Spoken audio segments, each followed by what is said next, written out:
Yo, people, welcome to the Red Pitch podcast. Yo, yes, it's that time, man. It's that time. Let's get into it, man.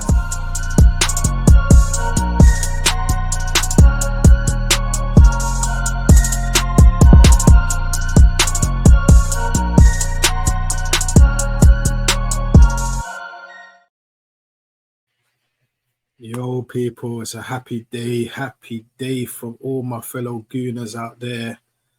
Scants, man, I'm happy this has finally come. That man, Victor Gyökeres, aka Gyökeres. Looks like the deal has finally been agreed with Sporting, the add-ons, all the issues they had and stuff. And Gyökeres is going to be an Arsenal player, man. Finally, a proper gunman, a proper striker. After how many years, man? I'm over the moon, man. I'm over the moon, Scats. It's a good day. It's a good day, man. You lot definitely needed it, man. Now for him to get over to where are you lot first? Is it Singapore? Singapore, yeah. Try and get over there as quick as possible and get used to his new teammates, man. That's what he's got to do. Try and hit the ground running. And now we'll see if Arteta changes his tactics. Yep. He's gonna have to, man. I mean, Fabrizio did say after in the video, he said, "Listen, Arsenal are not done in the window yet. As they still fought in the hierarchy." And yeah, Arteta did say in the press conference yesterday, he said, "Listen, we're still short. If opportunities come in the market, they'll have them, but I have to give Berta his dues because, he could have given up the stubbornness that Sporting was doing and over the add-ons and stuff. Berta could have just said, you know what, let's scrap this. Let's go. Ollie Watkins was on our target list. Could have tried to go back for Sesko, couple others too. But listen, he stuck with it and he got us Gyökeres, man. Got us Gyökeres. Yeah. It's good at the end of the day. That's what you want. That's the whole reason you have a sporting director, to do them, get in the nitty gritty and get the deal sorted, to be honest with you. So I think it's going to be a good signing for you. I agree with Arteta as well. I don't think you've got enough. Because if I think about it realistically, I think Gyökeres is the only, say, addition to your squad, if you get what I mean. I know you've made other signings, but they're just replacements. If you look at it realistically, so they're not. He's right. You're still short. Gyökeres is only really the new addition to the actual squad. So him and Mosquera, obviously Mosquera, he's come back to be Saliba's backup as well. Which exactly. I'm happy that's gone through as well. So in terms of goals, I know we had this conversation yesterday on the channel, but coming into this team. Let's say minus penalties, because I think Saka is going to remain penalty taker. Yeah. How many goals do you think Arsenal fans should be satisfied with? Considering the last few seasons, he's got 30 plus. Obviously in a different league and stuff, but he's come out himself and said, "Listen, I'm up there with Kane, Lewandowski. I'm that good." He's actually putting that confidence in himself. So yeah. What would you say would be acceptable first season in the Premiership for a striker like him? I would say anywhere between 18 to 23, 24 goals would be acceptable. I know, obviously, like you said, he's hit 30 goals. Obviously, like you said, he's not taking penalties. The only other problem I see is the defences he's coming up against would be a lot probably meaner than he's used to in the Portuguese leagues. That's no disrespect to him, not to his talent and stuff like that. But yeah, different sort of goalkeepers, different sort of defences. Teams may not be as open as they were in Portugal as they're going to be over here, because as you well know, your kryptonite has been the low block, and that's what everyone seems to do against Arsenal. So he looks like someone who likes to run into space and run onto things. So if he hasn't got that space, can he adapt his game to do other things? You get what I mean? Yeah. So yeah, it's like most players that come in, it takes them a little bit of adaptation to get used to the league.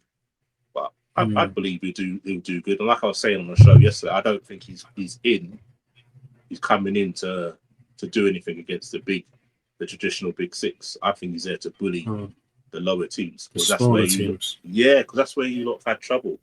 You've like gone 1-0 up and haven't really gone on and punished them, and and that's where you got the 14 draws last year. Whereas I think if he comes in, he's likely to score 2, maybe a hat trick in them sort of teams. So I think that's what he's really been brought in for, not for the big. Obviously, you want him to perform in the traditional big six games, but for me, you want him to bully the little teams at the end of the day and get you them points. 100%, man. And I know obviously like he's got experience in the championship, a tough league. They scored a load of goals in there for Coventry last time out. We know that's a rough league, but yeah, obviously I do know that the Premier League is a level up from a lot of leagues. So like you said, he's going to be coming up against top quality defenders. And yeah, man, we'll see how he gets on, man. I hope he hits the ground running, and hopefully by the time we start the season, it would be nice to see him come straight in and start. I know a lot of people saying, they reckon Havertz will probably start against Man United the first game of the season, but yeah, we'll have to see how it goes in pre-season. Hopefully he could bag a couple goals and assert himself in there, man. Quickly. Well, I sort of agree with you, but I do think that Havertz will probably start. Unless he comes in pre-season, starts bagging in the goals, he's got no choice but to start him. And get what I mean? Because if he comes in flying, and the fans see him flying like that, and he's doing his celebration, you can see how it's lifting the team as well as the crowd. Then he can't really afford to lose that momentum and put him on the bench against Man United. So it's up to him. If he's talking big, saying he's up there with Kane, his goal record does say that, but this is the Premier League now. So coming in with that confidence, and if you can come in and score half the goals he did in Portugal, then that's a good season for me. Yeah, definitely, man. And quickly, before we go, I just wanted to ask you, obviously Ekatike is coming through the door for you guys, which I think is an excellent signing. Yeah. I want to ask you honestly, do you think if Nunes does go, do you think it's still possible that Liverpool could try and go in and slap that fee down for Isak? Or do you think the funds now, I don't know, obviously you'd get, I don't know how much you'd get for Nunes, maybe Chiesa if he goes back as well.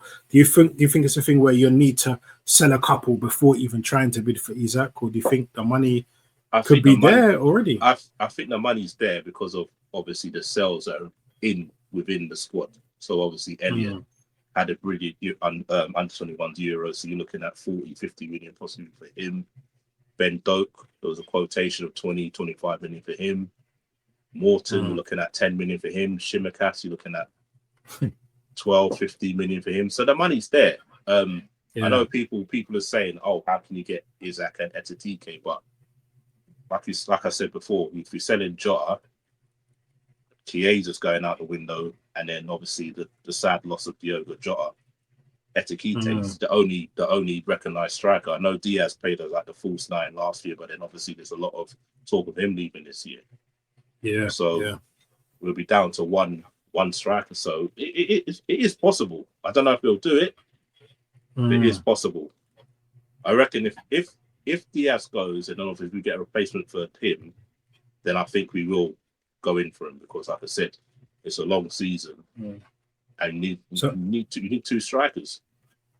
Exactly. In terms of the Diaz thing, though, in terms of replacement, would you prefer a Gordon who's got a lot of experience in the Premier League? He's still, I don't know how old Gordon is, but I'm sure he's not that old, probably mid-20s, I think, something like that. I don't know. Or Rodrigo, still young, no experience in the Premier League, but still a very quality player. If you had to choose between those two, who would you prefer? I would say probably Rodrigo. Not because I don't like Gordon. I think he's lost a form. It's like he seems to have that major dip towards the end of the season. Yeah. There's a brilliant start, middle of the season, and he sort of dips. And it's like he's just signed a contract as well. So how much they're looking for? I know obviously Liverpool in for him last year, but that was like a market opportunity. Like Newcastle and PSR problems, they were offering. We were going to offer 40 million plus Gomez, which is in this market is nothing. 40 million for someone probably worth about between 70 and 80 million. Now we signed a new contract. It's like, is he a slot sort of player as well? That's the thing. So I would probably say Rodrigo. Rodrigo's got loads of experience, and like I said before, Edwards has been trying to get him since he was 16 years old, so he knows everything about him. So exactly, he probably fits that criteria and analytics that you guys, like to do as well. That's what I'm saying. Man. All right, then, Scats. Well, listen, man. Everyone, like, share, subscribe. Me and Scats are going to be back tomorrow. We're going to be talking about our team's expectations for this season, what we expect from our teams. And now that we finally got this man in, my expectations have gone slightly up, but obviously we still need a few more. So yeah, man, Scats, big up, and listen, we'll be back tomorrow. Red Pitch Podcast signing up. Peace.